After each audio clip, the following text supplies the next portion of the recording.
Assalamualaikum warahmatullahi wabarakatuh. Selamat siang untuk pemirsa. Kita berjumpa kembali di acara podcast SMK Negeri 5 Banjarmasin.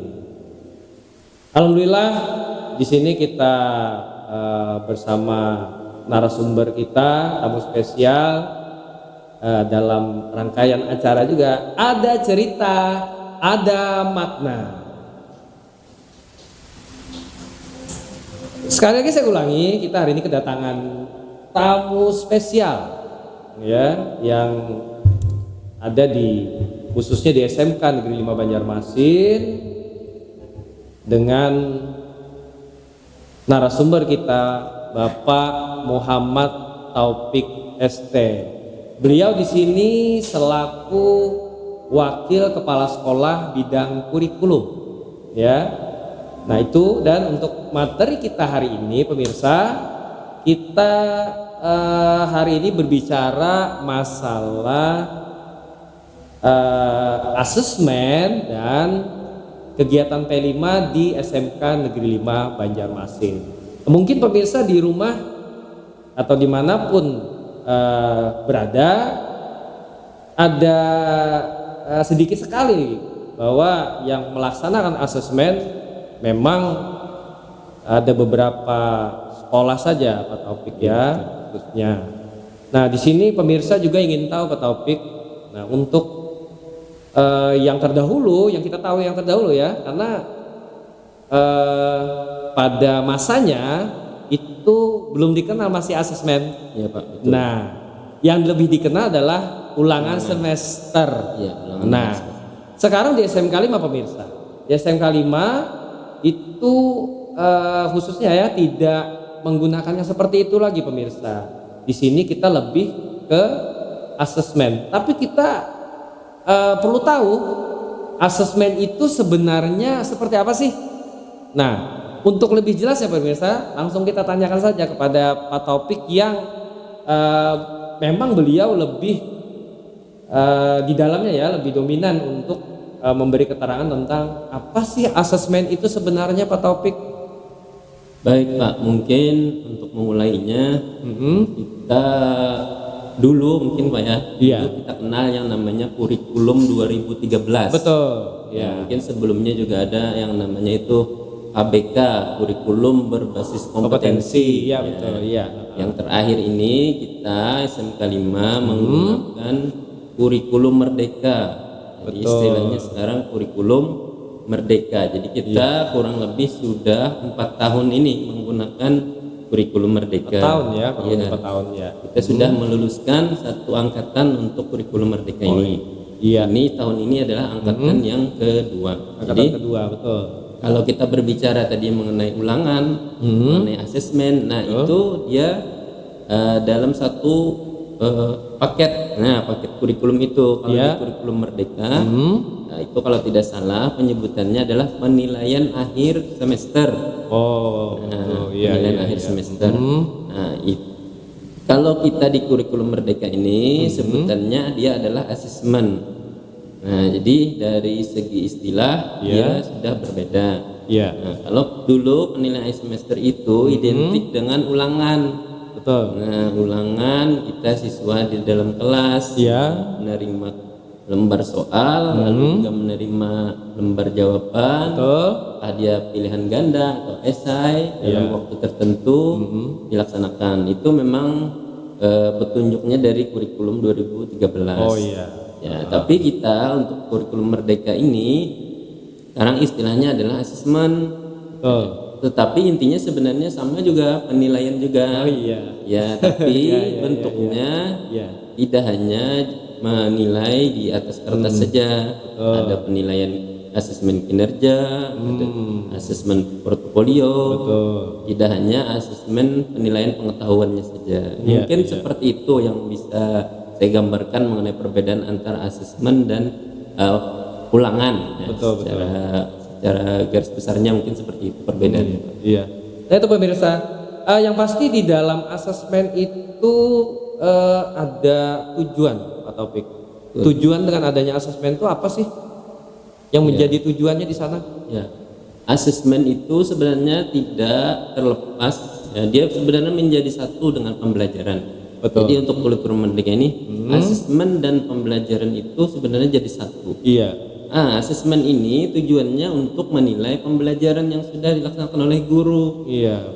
Jadi setiap guru melaksanakan pembelajaran itu sebenarnya guru wajib melakukan asesmen. Betul. Ya, untuk mengetahui karena ada tujuan pembelajaran kan dalam pembelajaran kan ada tujuan pembelajaran. Nah, itu setiap tujuan pembelajaran itu harus ada asesmennya. Ibaratnya untuk mengukur apakah pembelajaran itu sudah tercapai atau belum. Oh iya betul. Nah, jadi dia satu kesatuan antara pembelajaran dan asesmen itu. Iya. Nah, satu tujuan pembelajaran itu satu asesmen. Ya, jadi setiap ada tujuan pembelajaran harus ada asesmennya. Jadi itu adalah kewajiban guru. Guru tidak hanya mengajar, tapi juga menilai. Guru menilai, mengukur keberhasilan pembelajarannya tadi melalui asesmen. Oh iya betul. Seperti itu, Pak. Tidak bisa dipisahkan antara pembelajaran dan asesmennya. Saling lah ya. Ya. Saling ya. Nah kemudian yang kita ketahui bersama Pak Taufik. Di dalam asesmen itu, ini kan kita ada dua materi pembelajaran ya. Ada yang bagian kejuruan, kemudian ada juga yang kaitannya dengan guru umum. Ya betul. Nah, sedangkan di sini kan kita ada yang kejuruan yang pernah kita lakukan bahwa di dalam prosesnya itu kan ada yang namanya kolaborasi Pak Taufik. Iya betul. Karena di kejuruan itu nanti untuk guru umum arahannya kan nanti bisa mengisi penilaiannya mengikuti dengan apa yang diberikan di kejuruannya masing-masing. Ya, nah kalau seperti itu menurut Pak Taufik seperti apa tuh? Ya, kita SMK 5 ini kita mencoba untuk melaksanakan asesmen kolaborasi. Iya. Di penghujung akhir semester kita coba laksanakan asesmen kolaborasi antara semua mata pelajaran yang diberikan di kelas tersebut ya. Jadi kolaborasinya ini memang yang karena kita SMK kita lebih mengedepankan lah yang kejuruannya. Betul. Nah kan dalam SMK itu metode pembelajarannya sebenarnya yang sangat dianjurkan itu adalah pembelajaran berbasis project. Iya betul. Atau project based learning. Ya. Betul. Jadi dalam asesmen kolaboratif ini kita melaksanakan project based learning. Jadi pembelajaran berbasis project. Jadi project itu dilaksanakan yang menjadi supirnya ibaratnya yang di depannya itu adalah guru kejuruan, lalu didukung dengan guru-guru mata pelajaran umum. Nah, agar bisa mendukung pelajaran kejuruannya ini, pelajaran-pelajaran yang lain mulai dari pendidikan agama, bahasa Indonesia, bahasa Inggris, PKN, sejarah, olahraga. Nah, itu kita coba kolaborasikan dalam satu proyek yang dikerjakan oleh siswa. Jadi dia menjadi satu kesatuan holistik yang ya tidak bisa dipisahkan lah sebenarnya. Betul ya. Kita coba menggabungkan, mengkolaborasikan. Kita sebenarnya ini masih tahap belajar juga sambil melaksanakan sambil belajar learning by doing. Betul. Kita coba masih mencari formulasi-formulasi yang mana yang lebih tepat, ya. Tapi kalau kita tidak mulai laksanakan itu, sampai kapan nanti kita bisa dapat yang formulasi yang tepatnya itu, yang pasnya itu. Betul. Apalagi dengan perubahan-perubahan saat ini Pak ya. Itu yang itu. Nah kemudian lagi yang saya lihat Pak Taufik ya, karena kan saya juga termasuk yang melaksanakan asesmen di kejuruan juga itu. Karena di sini kan kita bisa pemirsa pada saat mereka asesmen itu mereka lebih terlihat Pak Taufik kemampuannya. Performanya. Iya betul. Khususnya ya kan contohnya di pembelajaran bahasa Indonesia. Karena di sana kan walaupun mereka hebat pada bagian anggap prakteknya, tapi dalam pembelajaran khususnya di pembelajaran mapel bahasa Indonesia, mereka juga diminta untuk presentasi atau berbicara, menjelaskannya dengan baik itu topik ya. Ya, betul. Nah di situ yang terlihat betul komunikasi itu yang sangat penting yang kita dapat dari anak. Iya. Kita harapkan Pak dengan asesmen kolaboratif ini kan kita itu sebenarnya ada istilahnya 4C Pak. Iya. Apa itu Pak topik? 4C itu kan katanya pembelajaran abad 21 itu mengacu ke 4C.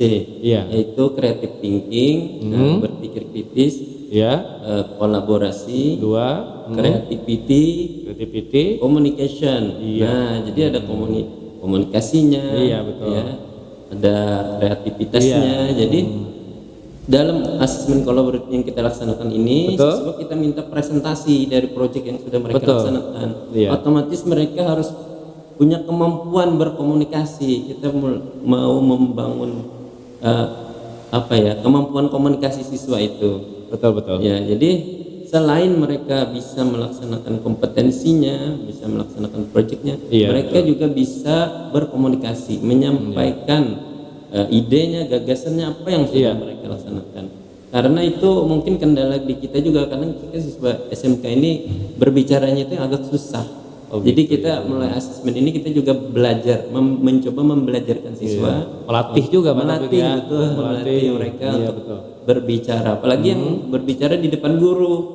Ya, kalau mereka mungkin berbicara di depan siswa mungkin biasa seperti pembelajaran di kelas, tapi ini yang menjadi audiensnya, yang mendengarkan mereka berbicara adalah guru-guru. Karena kita juga termasuk pemirsa mempertahankan kualitas anak juga pemirsa.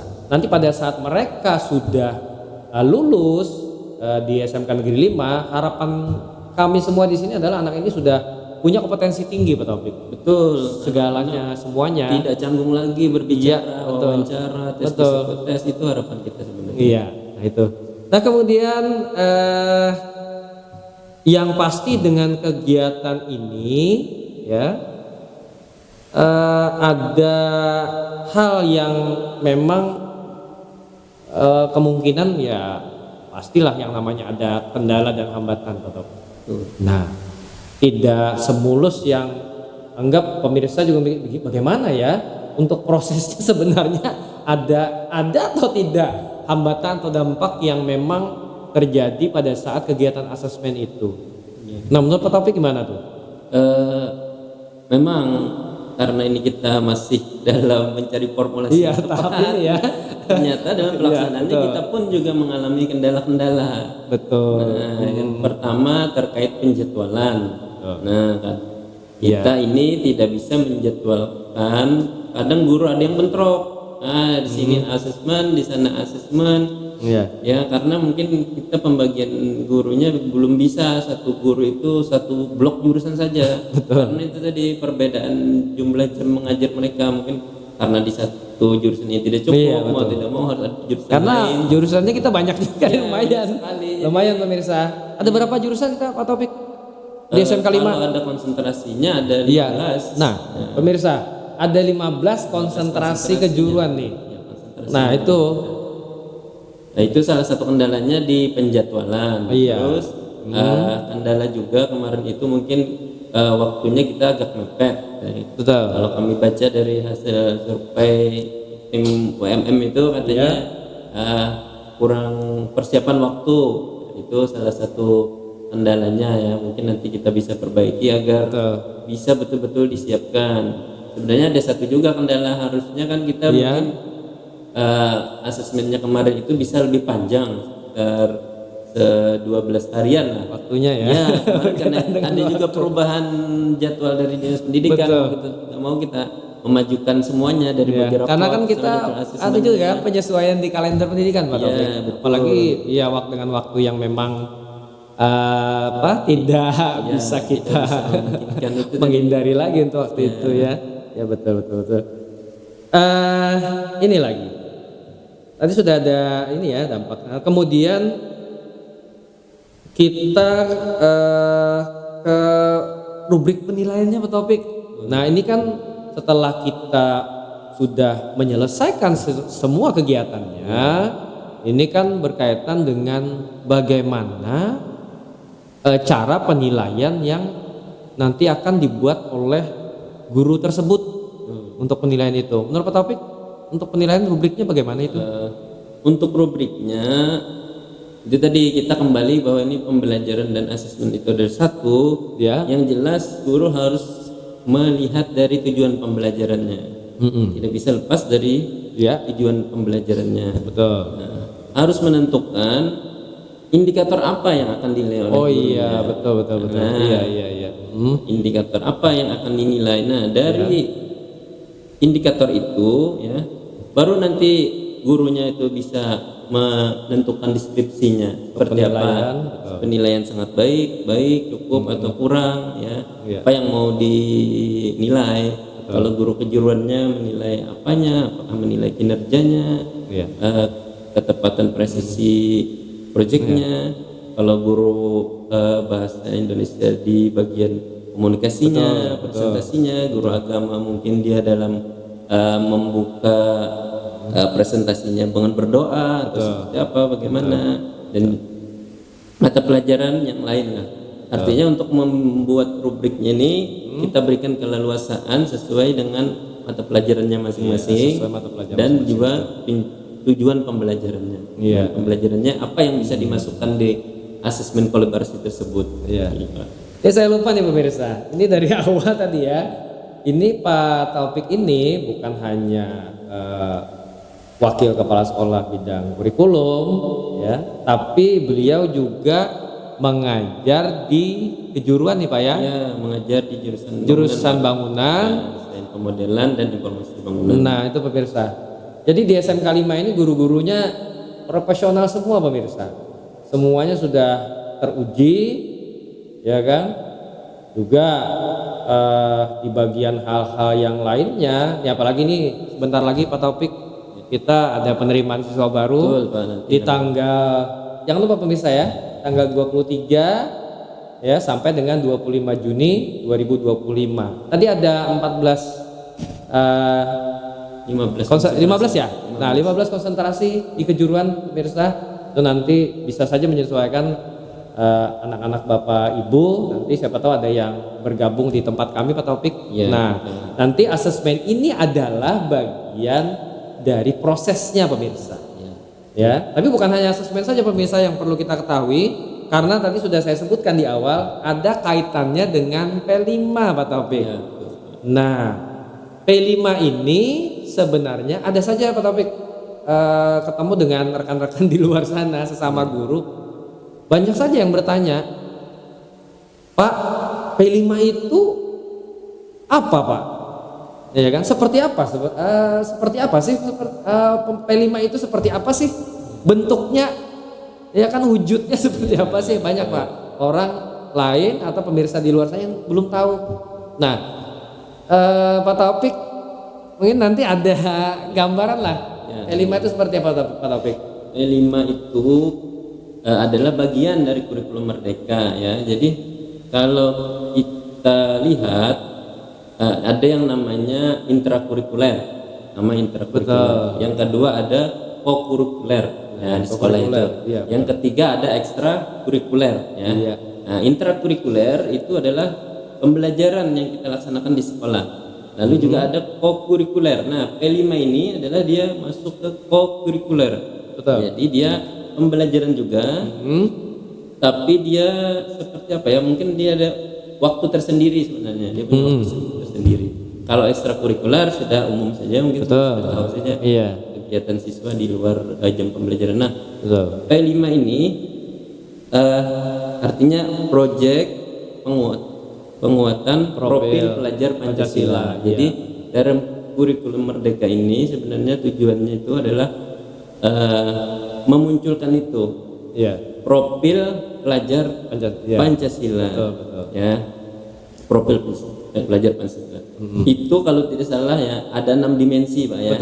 Bernalar kritis, gotong royong, kreatif, dan sebagainya. Jadi dalam pelaksanaan proyek itu yang kita plot dalam satu waktu untuk setiap semesternya, ya itu kita laksanakan satu proyek. Nah, proyek ini kita laksanakan untuk itu tadi proyek tadi intinya memunculkan 6 dimensi tadi. Betul. Proyek belajar Pancasila. Dia memiliki ya waktu tertentu, lalu ada aktivitas yang dilaksanakan di sana.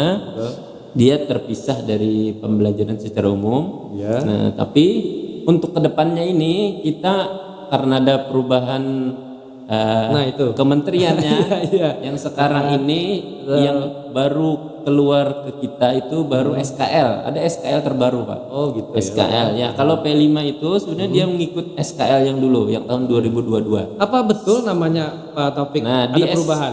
Di SKL yang sekarang itu Iya. katanya ada 8 dimensi lagi. Betul. Nah, Iya. mungkin nanti bukan P5 lagi, apakah P8 atau P7 karena sekarang mengacunya ke ada 8 dimensi kalau saya membaca. Tapi yang kita dengar pemirsa, ya, 8 dimensi. yang kita dengar itu perubahannya nih dari P5 menjadi P7. Nah, ini kan berkaitan dengan yang di awal itu ada 6 dimensi. Ya, nah, sekarang kemudian jadi 8. yang ini menjadi 8. 8 dimensi profil lulusan. Oh, Ya, gitu ya. profil lulusan, 8 dimensi profil lulusan. Ya, apakah nanti terjadi P5 P7 atau P8 dong? Ya, Namanya tapi nih. kita masih menunggu regulasi lanjutannya karena yang baru diterbitkan oleh kementerian itu baru peraturan Mendikbud ya, Permendikdasmen baru yang keluarnya. Sementara aturan-aturan buku-buku panduannya seperti apa kita masih menunggu dari pusat seperti apa kelanjutannya. Nah, karena ya ini tadi untuk perubahan ini memang masih belum jelas lagi seperti apa. Seperti apa? Kalau boleh saya menyinggung mengenai deep learning. Betul. Nah, deep learning juga mungkin nanti ada perubahannya seperti apa kita belum tahu. Kalau dulu namanya RPP jadi modul ajar. Nah, sekarang kita belum tahu lagi nanti namanya nih apakah balik lagi jadi RPP tapi teknisnya kita di guru bagaimana menyusunnya itu masih belum dijelaskan dari kementerian. Yang ada sekarang baru tinjauan akademiknya. Tapi untuk praktisnya kita sebagai guru melaksanakan di lapangan masih belum begitu jelas. Iya. Berarti kita masih menunggu pemirsa. Bagaimana nanti proses yang sebenarnya yang nanti kita dapatkan dari dinas pendidikan ya, khususnya kita di dinas pendidikan provinsi.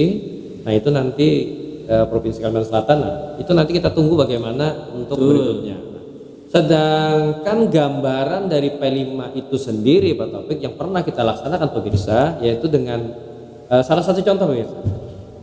Salah satu contohnya adalah dengan tema bangunlah jiwa dan raga. Ya. Pernah kita melaksanakan Pak Taufik ya? Itu pelaksanaannya kita bikin sedemikian rupa pemirsa dengan cara pesantren Sabtu Minggu pemirsa. Sabtu dan Minggu. Iya. Nanti dikaitkan di situ. Ya, di prosesnya itu Pak Taufik untuk yang anggap kita ada contoh salah satu contoh tadi ya. Bangunlah jiwa raga tadi dengan adanya pesantren itu prosesnya seperti apa sih Pak Taufik? Pesantren ini kan kita mau sebenarnya selain membangun jiwa dan raganya juga ketakwaan kepada Tuhan Pak ya. Betul. Jadi kita sebenarnya di pesantren itu mencoba mengimplementasikan ke siswa bagaimana mulai dia bangun tidur, apa yang dilaksanakan, setelah itu apa yang dilaksanakan sampai dia tidur lagi, ya. Proses ya. Ya, prosesnya itu.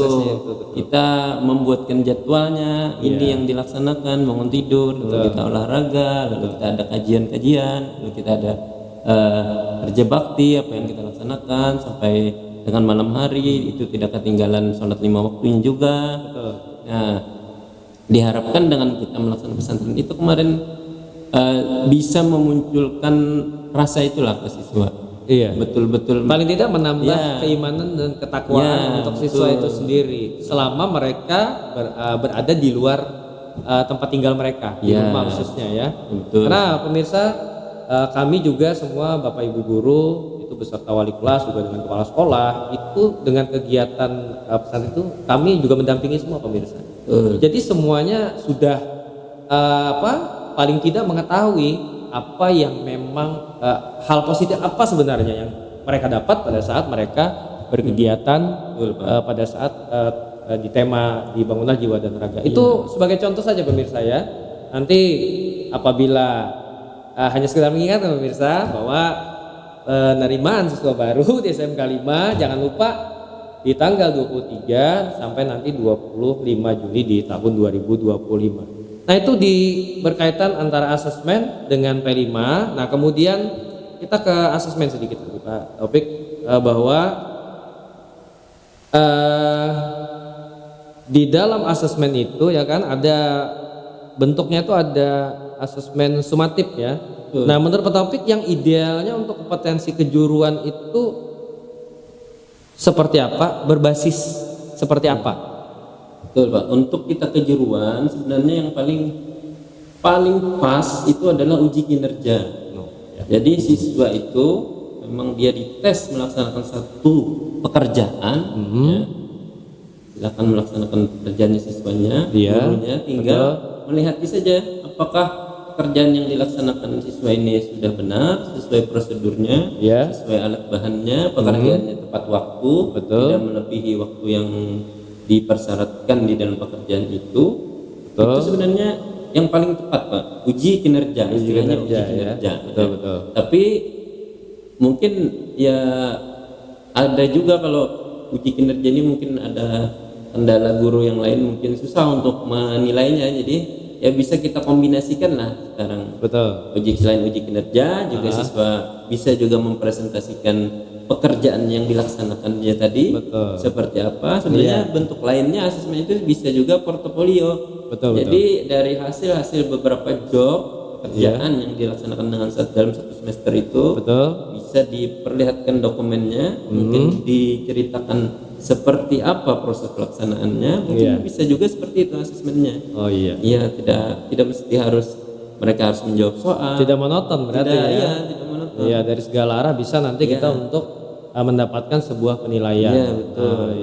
Untuk menilai pembelajaran guru tadi apakah sudah tercapai tujuan yang diinginkan atau belum, sesuai harapan atau belum. Belum. Kalau memang masih belum sesuai dengan capaian pembelajarannya, bisa diberikan pembelajaran lagi agar semua siswa bisa mencapai tujuan pembelajarannya, walaupun mungkin yang paling minimal.